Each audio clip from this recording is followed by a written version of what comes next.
टीव्हीवर आपल्या अभिनयाने घराघरात पोहोचलेली एक अभिनेत्री.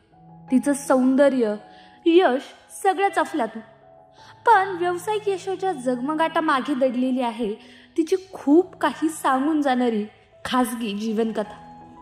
होय, आपण बोलतोय टीव्ही इंडस्ट्रीतील प्रसिद्ध अभिनेत्री श्वेता तिवारी हिच्याबद्दल.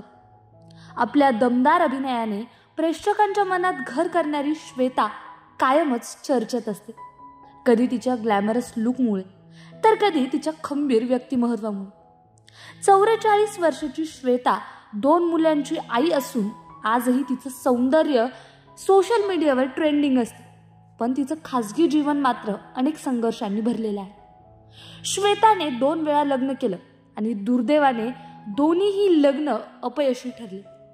1998 मध्ये तिचं पहिलं लग्न राजा चौधरी सोबत झालं. त्यांचं एक सुंदर अपत्य देखील आहे.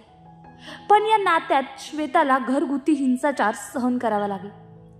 5 वर्षाच्या कायदेशीर लढाईनंतर 2012 मध्ये या दोघांचा घटस्फोट झाला आणि त्यावेळी श्वेताला 93 लाखाची मालमत्ता राजा चौधरीला द्यावी लागली. श्वेताने नुकत्याच दिलेल्या मुलाखतीत म्हटलं, राजा म्हणाला मला फ्लॅट दे आणि मी तुला घटस्फोट देईन.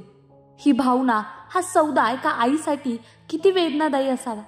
यानंतर 2013 मध्ये श्वेताने अभिनव कोहलीशी लग्न केलं. या नात्यातून तिला मुलगा रियांश झाला. पण हे नातंही फार काळ टिकू शकलं नाही.